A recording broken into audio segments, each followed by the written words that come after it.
अशहदु अन्ना मुहम्मदुर रसूलुल्लाह।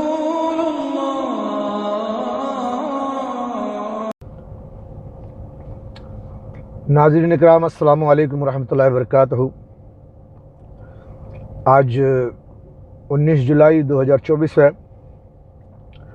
आज की ये छठवीं वीडियो है। छठवीं वीडियो नहीं बनाना था, लेकिन मुझे बनाना पड़ रहा है क्योंकि पांचवी वीडियो में कुछ अधूरी बात रह गई थी। मैंने आपको ये भी बताना था कि ग़ज़वे हिंद जो है, जिसके नाम सुनते ही लोग गुस्से से भर जाते हैं, हिंदू गुस्से से भर जाते हैं, लेकिन वो बेवकूफ़ है। वो ये नहीं जानते कि ग़ज़वे हिंद है क्या चीज़। बेवकूफ़ इसलिए कह रहा हूँ कि एक तो उन्हें इस्लाम का इल्म नहीं, किताबों का इल्म नहीं, पढ़े लिखे नहीं है। बस वो यही सोचते हैं कि मुसलमान ग़ज़वे हिंद के ज़रिए हिंदू को मारेगा। हाँ मारेगा, हिंदुओं को ही मारेगा, मगर हिंदू को क्यों मारेगा ये वो नहीं सोचते। हर बुरा इंसान अपने आप को बहुत अच्छा समझता है, बोलते हैं मैं जी बड़ा ताकतवर हूँ, बड़ा इल्म वाला हूँ, बड़ा अच्छा हूँ। सोचो कि तुम ऐसा कौन सा काम कर रहे हो कि तुमको मारना ज़रूरी हो गया है। मारना ज़रूरी इसलिए हो गया है कि तुम और दुनिया भर की औरतों को बाजार में बिठाने का काम कर रहे हो, और तुम कुछ भी नहीं हो। तुम एक मोहरा हो जिसे सुपर पावर इस्तेमाल कर रहा है। अगर सुपर पावर तुम्हें इस्तेमाल कर लिया तो दुनिया भर की औरतें बाजार में बैठ जाएंगी, दुनिया भर के लोग गुलाम हो जाएंगे, सबके हाथ पैर में लोहे की जंजीर डाल के जकड़ लिया जाएगा। और अगर हिंदुस्तान को मार दिया जाए, हिंदुस्तान की हुकूमत का खात्मा करके यहाँ पर एक अच्छा कानून लागू किया जाए, तो दुनिया भर की औरतों की इज्जत आबरू की हिफाजत भी की जा सकती है और दुनिया के लोगों को गुलाम बनने से रोका जा सकता है। अधर्मियों को शिकस्त देकर धर्म का कानून बचाया जा सकता है। इसीलिए किसी ने कहा था कि जब जब धर्म पर आपत्ति आएगी मैं अवश्य आऊँगा और जालिमों का खात्मा करके धर्म को स्थापित करूँगा। कहो तो डाल दूंगा, एक लफ्ज़ है हमारे पास, सुना देंगे हिंदुओं को, क्या फर्क पड़ता है, सुना देंगे ना, काहे को टेंशन लेते हो। इसलिए आज मैं ये पुनः घोषणा करता हूँ, परित्राणाय साधूनां विनाशाय च दुष्कृतां धर्म संस्थापनार्थाय संभवामि युगे युगे। जब जब धर्म पर संकट आएगा महादेवी, और ये दुष्ट जन आत्माओं को कष्ट पहुंचाएंगे, तब तब धर्म की रक्षा करने में आऊंगा, धरती और मानवता की रक्षा करने में आऊंगा और हर युग में आता रहूंगा। हाँ, किसी ने कहा था ना, जब जब, हाँ जब जब, आगे सुन लो, सुनो सुनो सुनो सुनो ना, जाना पहचाना लफ्ज नहीं है, पछवाड़े में बहुत चर्बी है ना, सब पिघल जाएगी। सुन लो इसको अच्छे से, सुनो। परित्राणाय साधूनां विनाशाय च दुष्कृतां धर्म संस्थापनार्थाय संभवामि युगे युगे। जब जब धर्म पर संकट आएगा महादेवी, और ये दुष्ट जन आत्माओं को कष्ट पहुंचाएंगे, तब तब धर्म की रक्षा करने में आऊंगा, धरती और मानवता की रक्षा करने में आऊंगा। और सुनाई दिया? हाँ सुन लो सुन लो। तो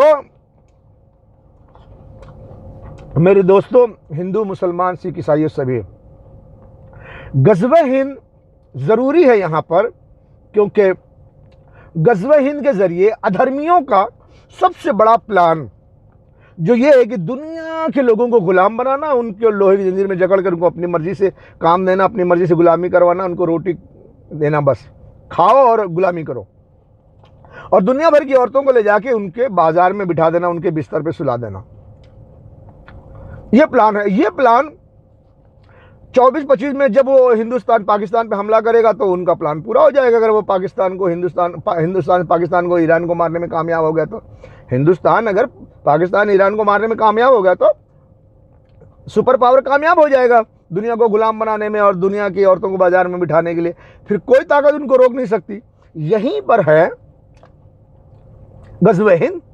तो अल्लाह ने यहाँ पर ग़ज़वे हिंद रख दिया ताकि हिंदुस्तान के राजाओं को शिकस्त दी जाए, वो अंग्रेज़ों के लिए रास्ता न साफ कर सके, अधर्मियों के लिए अधर्म का काम न कर सकें, और औरतें बाजार में न पहुंचाई जा सकें। उनकी हिफाजत के लिए यहाँ हिंदुओं के राजाओं को मार करके हिंदुस्तान पे कब्जा करके औरत की इज्जत आबरू बचाई जाए और अधर्मियों को शिकस्त दिया जाए।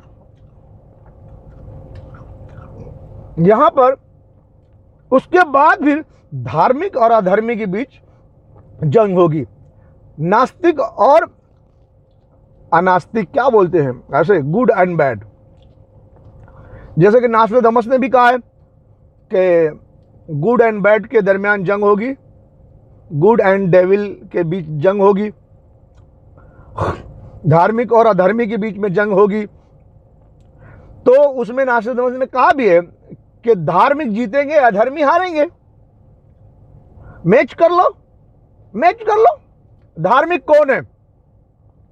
अभी मुसलमान लोग, मुसलमान की औरतें बुर्का ओढ़ती हैं, अपने जिस्म को पर्दे में ढकती हैं। यह धर्म है या अधर्म है? तुम मुसलमान की औरतों को नंगा करना चाहते हो, उनके कपड़े उतारना चाहते हो, यह धर्म है कि अधर्म है?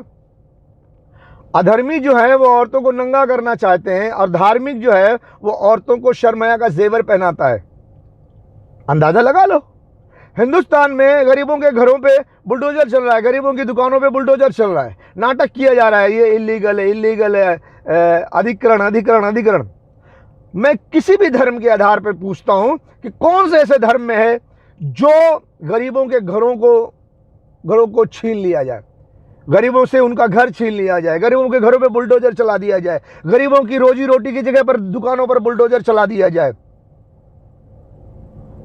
अधर्म है ना ये? गरीबों से उनका घर छीनना, उनकी दुकान छीनना, उनकी रोजी रोटी छीनना, ये अधर्म है। तो सारे कामों पर देखकर एक नजर डालो और सोचो कि धर्म की कहां है और अधर्म कहां है। पूरा अरब, चाहे गजा वाले हो, चाहे ये अपना लेबनान वाले हो, हिजबुल्लाह, चाहे ईरान वाले हो, चाहे इराक वाले हो, चाहे अफगानिस्तान वाले हो, दुनिया का कोई भी हिंदू, कैसा भी इंसान हो, मुझे बता देवे कि मुसलमानों का एक भी मुल्क अमेरिका में जाके हमला किया, मुसलमानों का एक भी मुल्क यूरोप में जाके हमला किया, मुसलमानों का एक भी मुल्क नेटो पे हमला किया? नहीं किया। आप अमेरिका से आकर के अफगानिस्तान पे हमला किया, आप अमेरिका से आके इराक पर हमला किया, आपने अमेरिका से आके पूरे सीरिया को तबाह बर्बाद किया। क्यों? तुम्हारे बाप का राज है। तो ये पूरे मुल्कों को तबाह करने वाला धार्मिक है या अधर्मी है? मुसलमान तो नहीं गया अमेरिका में तबाही लाने के लिए। आप मुसलमानों को क्यों आके उनके मुल्क पर फौजी हमला करके तबाह किया? ड्रामा किया, प्रोपेगेंडा किया कि ट्विंस टावर को उड़ाने वाला मुसलमान था? नहीं, बल्कि आपने खुद ने, सुपर पावर ने खुद ने अपने ट्विंस टावर को गिरा करके प्रोपेगेंडा किया कि मुसलमानों ने किया, और अमेरिका से आगे मुसलमानों के एक मुल्क के बाद एक मुल्क पूरे बर्बाद किए। चलो माना अफगानिस्तान ने किया था, तो अफगानिस्तान मारने के बाद अपने घर चले जाते, वहां 20 साल क्यों लूट मार किया? आपके ट्विंस टावर को अफगानिस्तान ने मारा था, फिर आपने इराक पर हमला क्यों किया? नौटंकी करते हो, बेवकूफ समझते हो सबको। तो मतलब इन तमाम बातों पर गौर करो कि अधर्मी कौन है। जो पूरे मुसलमानों की दौलत को लूटने आए हैं वो अधर्मी है, जो अपनी जान माल अपने मुल्क की हिफाजत के लिए लड़ रहा है वो अधर्मी है। तो यहां धर्म और अधर्म की जंग होगी। गज़वे हिंद के बाद धर्म अधर्म की जंग होगी, जो इस वक्त हिंदुस्तान अभी थोड़े समय में पाकिस्तान पे हमला करने की प्लानिंग करेगा, और जब करेगा तो गज़वे हिंद का सामना करेगा, गज़वे हिंद का सामना करेगा तो वो हार जाएगा। तो यहाँ गज़वे हिंद की जीत होगी, हिंदुस्तान में भी मुसलमानों की हुकूमत कायम हो जाएगी। उसके बाद मुसलमान स्ट्रांग हो जाएगा, मुसलमान पूछेगा भैया हमारे मुल्क में क्या कर रहे हो, चलो निकलो यहाँ से। तो कौन है मुसलमानों के मुल्क में, तुम क्या कर रहे हो अमेरिका से आगे, बाहर निकलो। नहीं निकलोगे तो जंग होगी, वो होगी जंग धर्म और अधर्म की जंग। भाई हमारा घर हमारे घर है, हम सब भाई भर रहेंगे। तुम कौन होते हो आकर रहने वाले? तुम कौन होते हो हमारे घर की दौलत लूटने वाले? तो तुम अधर्मी हो ना, गुंडाई कर रहे हो, दादागिरी कर रहे हो, हमारे घर में आके, हमारे घर में घुस के, हमारे भाइयों में इख्तलाफ डाल के हमारा माल लूट के लेके जा रहे हो। तो धार्मिक हो या अधर्मी हो, इधर से पकड़ो, ऐसा पकड़ो, ऐसा पकड़ो, ऐसा घुमा के पकड़ो, एक ही बात है ना। पेट्रोल अल्लाह ने मुसलमानों को दिया है, अमेरिका को नहीं दिया। गल्फ कंट्री में, गल्फ में मुसलमान है, मुसलमानों को अल्लाह ने पेट्रोल दिया, मुसलमान उसे इस्तेमाल करेंगे। तुम कौन होते हो आके गल्फ पे कब्जा करने वाले? तो ये अधर्म है ना। डाकू हो ना तुम। तो गज़वे हिंद के बाद धर्म और अधर्म की जंग होगी, बहुत बड़ी जंग होगी, जिसे क्रिश्चियन के बाइबल में आर्मगेडोन कहा गया है। तो ये आर्मगेडोन बाद में भी मैं इसकी वीडियो में आपको डालूंगा, दिखाऊंगा। फिलहाल मैं गज़वे हिंद पे बात कर रहा हूं। तो गज़वे हिंद इसीलिए है कि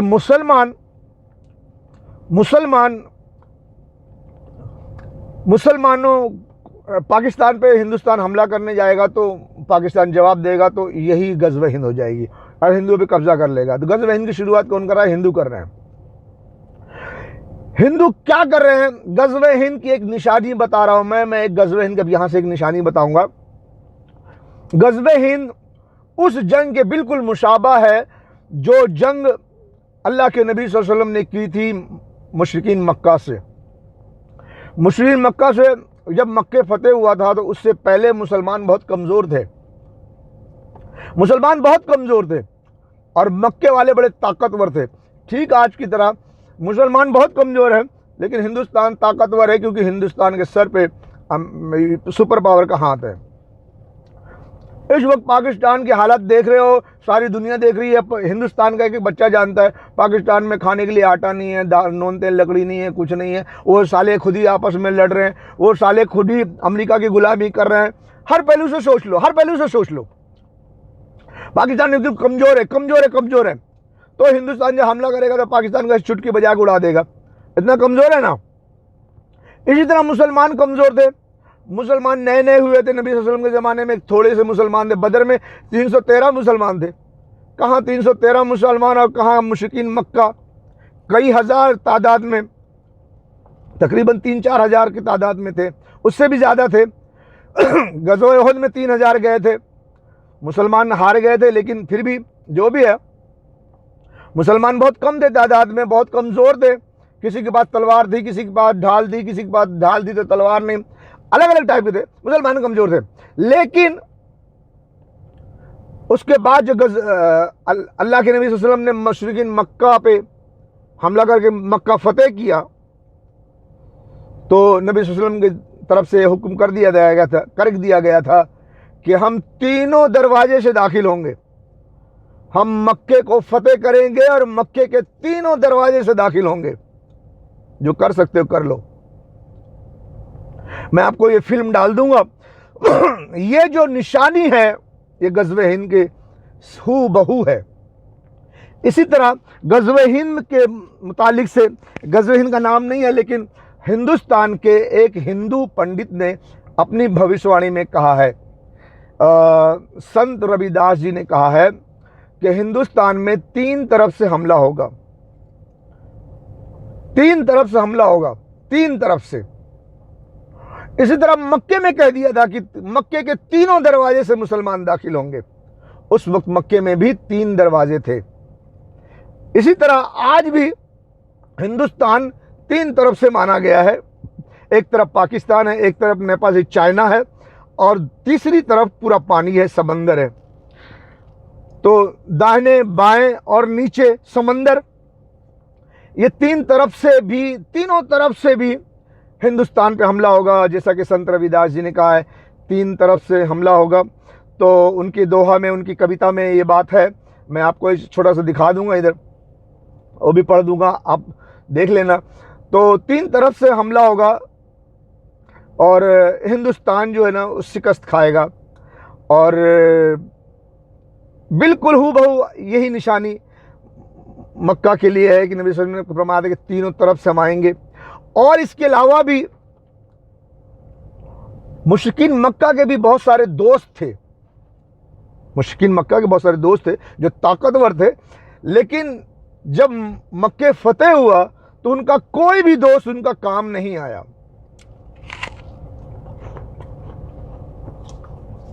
मक्के वालों का कोई भी दोस्त काम नहीं आया।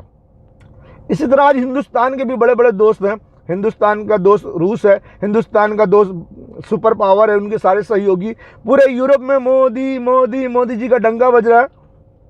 मोदी जी ने यूएई में मंदिर बनवा दिया, पूरे डंका बज रहा है, पूरा बड़ी बड़ी पावर है भाई। लेकिन ऐन वक्त पर जब गज़वे हिंद में तीनों तरफ से हमला होगा तो कोई दोस्त काम नहीं आएगा। जिनको तुम दोस्त समझते हो वही तुम्हारे दुश्मन हो जाएंगे। क्यों? बात समझ जाएंगे वो कि ये अंग्रेजों के लिए रास्ता साफ कर रहा है, सुपर पावर का रास्ता बना रहा है। और अगर ये हिंदुस्तान पाकिस्तान ईरान को मारने में कामयाब हो जाएगा तो बाद में चाइना को मारेगा, और चाइना मर गया तो रूस अकेला पड़ जाएगा, फिर रूस को चारों तरफ से घेर के दौड़ा दौड़ा के मार लेंगे। ये बहुत बड़ी अक्लमंदी की बात है, बहुत बड़ा ज्ञान है, बहुत बड़ा इल्म है। हिंदुस्तान के लोगों संवर जाओ, सुधर जाओ। गज़वे हिंद तुम ही कर रहे हो और तुम मार खाओगे। वो कहते हैं ना, एक बच्चा शैतान बच्चा होता है ना, वो डींग मच्छी, डींग शहद की मच्छी होती, मक्खी होती है ना, डींग शहद का छत्ता, उसमें नजदीक जाकर लकड़ी कोसता है तो सारी डींग मक्खियां उसे लिपट जाती हैं। तो अपने आप को बच्चा बहुत बड़ा शातिर समझता है, लेकिन ऐसा ही होता है, ऐसा ही हो रहा है जैसा हिंदुस्तान अपने आप को बहुत बड़ा ताकतवर समझ रहा है और अंग्रेजों के लिए रास्ता साफ करने के लिए पाकिस्तान और ईरान को मारने जा रहा है 2025-26 में। और यही 2025-26 में गज़वे हिंद का मुकाबला हिंदुस्तान को करना पड़ेगा, जिसमें हिंदुस्तान की शिकस्त होगी। और ये गज़वे हिंद को समझना है तो फतेह मक्का और महाभारत दोनों देख लीजिए। महाभारत में भी ऐसा ही है, दुर्योधन राजा का बेटा, उसके हाथ में सारा पावर, लेकिन युधिष्ठिर, अर्जुन, भीम, 5 पांडव कुछ भी नहीं उनके पास, कोई राज्य नहीं उनके पास, कमजोर थे, लेकिन उनके पास था कुछ, वो विजेता हुए। महाभारत देख लो, महाभारत देख लो, तुम्हारे समझ में आ जाएगा। अगर नहीं समझ में आता तो मैं वीडियो देखता हूं, रिसाले की एक सीरियल बनाया गया है रिसाला, उसकी वीडियो में कुछ कट करके मैं आपको दिखाऊंगा, थोड़ा सा वाकया आपको दिखा देता हूं, आप देख लो, ठीक है। हाँ, उसमें भी एक कॉमन चीज है आज की तारीख से। रिसाला में भी नबी सल्लल्लाहु अलैहि वसल्लम की जो स्टोरी बनाई गई है, जो फिल्म मूवी बनाई गई है रिसाला, जिसका नाम है, मोहम्मद सल्लल्लाहु अलैहि वसल्लम का की जिंदगी के कुछ लम्हे डाले गए हैं। और जब मक्का फतेह होता है तो उस वक्त भी, उस स्टोरी में भी मुशरिकीन मक्का जालिम, वहाँ के जो गरीब लोग थे, मुसलमान हुए थे, उनके घरों में लाल किस्म का एक्स डाला था। 40 साल का एक अनपढ़ आदमी पहाड़ पर जाता है जहां ना इल्म है ना कोई उस्ताद, लेकिन कलाम ऐसा लाता है कि शायर भी शर्मा जाएं। काश कि वो शायरी होती, लेकिन लोग समझते हैं कि वो कलाम अल्लाह का है। हम उससे कैसे लड़ सकते हैं जिसकी ताकत का राज हमें नहीं मालूम। मोहम्मद लोगों से जन्नत और दूध की नहरों का वादा करता है, शायद इसीलिए लोग उसे सुनते हैं। अब तो उसे रोकना ही पड़ेगा। आगाज किसी कमजोर से करते हैं। नहीं यासीर, यासीर, नहीं, बुला अपने अल्लाह को कि तुझे बचा ले।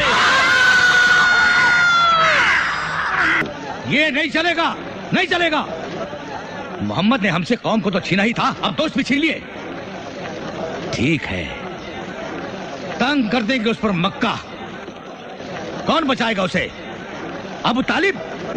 तोड़ लेंगे नाता, और बनी हाशिम से भी, और उसका साथ देने वाले हर कुरैश से।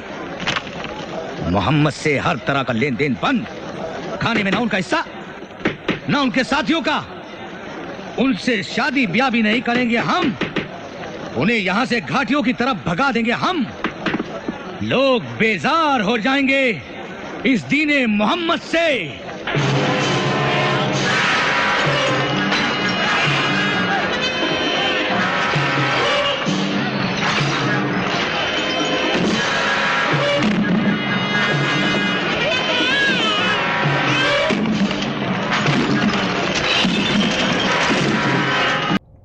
लाल एक्स लगा के उनके घरों पे बुलडोजर चलाया था उनके घरों पे भी बुलडोजर चलाया था और घर से बेघर कर दिए थे वहां के मुसलमानों को। उनका बर्तन वर्तन सब तोड़ दिए और उनके घरों पे लाल एक्स लगा दिए। उन लकड़ी का बुलडोजर बना के उनके घरों को ठोक ठोक के तोड़ दिया, सब कुछ बर्बाद कर दिया। इसी तरह से हिंदुस्तान में भी हो रहा है। अगर वो हम लोगों को मुआवजा नहीं देती है तो सबको उनके के घर के अंदर बंद करके गोली से मरवा दिया जाए। देश को सुंदर बना रहे, घर उजाड़ के देश सुंदर बनता है? कोई शादी ब्याह किया नहीं है, बच्चे हैं नहीं है, बीवी है नहीं है, आटे दाल का भाव मालूम नहीं, कभी सब्जी लेने गए नहीं होंगे। मेरे यहाँ 5 दिन से खाना नहीं बन रहा है, बन भी रहा है तो नाले में ही फेंका रहा है, उन्हीं के नाले में फेंका रहा है। हमसे पूछे कि उस टाइम हमारे पे क्या बीत रही थी जब वो क्रॉस लगा के जा रहे थे। ना टैक्स जमा हुआ, आज तक सारा वापस करेंगे। लोगों के घरों पर लाल एक्स लगा रहे हैं और उनके घरों में बुलडोजर चला रहे हैं। देख लो देख लो देख लो, है ना, लाल एक्स लगा के बुलडोजर चला रहे हैं, उनके घर बर्बाद कर रहे हैं। वैसे सेम टू सेम यही है गज़वे हिंद। वहाँ फतेह मक्का हुआ था, अब यहाँ गज़वे हिंद में हिंदुस्तान फतेह होगा, और हिंदुस्तान फतेह होगा तो अंग्रेज अरब के पेट्रोल पर कब्जा नहीं कर पाएंगे। अरब का पेट्रोल पे जब वो कब्जा नहीं कर पाएंगे तो वो दुनिया भर में वन वर्ल्ड ऑर्डर जो है उनका, वन वर्ल्ड गवर्नमेंट, वो लागू नहीं कर पाएंगे। दुनिया भर की औरतों को बाजार में नहीं बिठा पाएंगे। दुनिया भर की औरतों की इज्जत आबरू की हिफाजत होगी।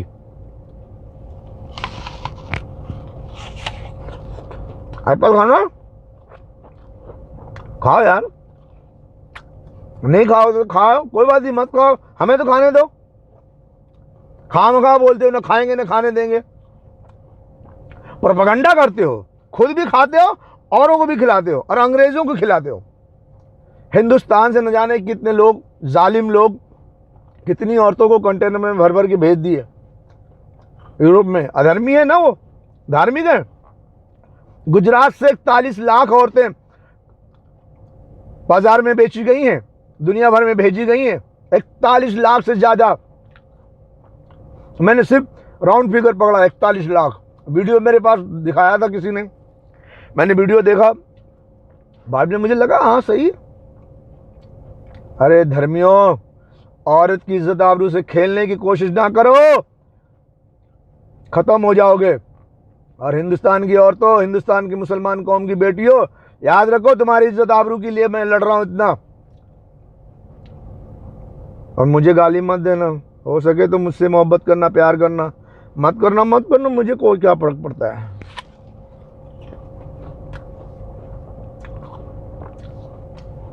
वैसे भी आजकल लड़कियां बड़ी नाशुक्री होती हैं, क्या जरूरत है, दफा करो। मुसलमान औरतों, अपनी इज्जत आबरू की हिफाजत करो। तुम्हारी इज्जत आबरू की हिफाजत तभी होगी जब तुम बुर्का पहन के मुसलमान बनोगी, अच्छे शरीफ लड़की बनोगी। बेहया बेपर्दा करोगी तो नहीं बनोगी। चलो दफा हो जाओ।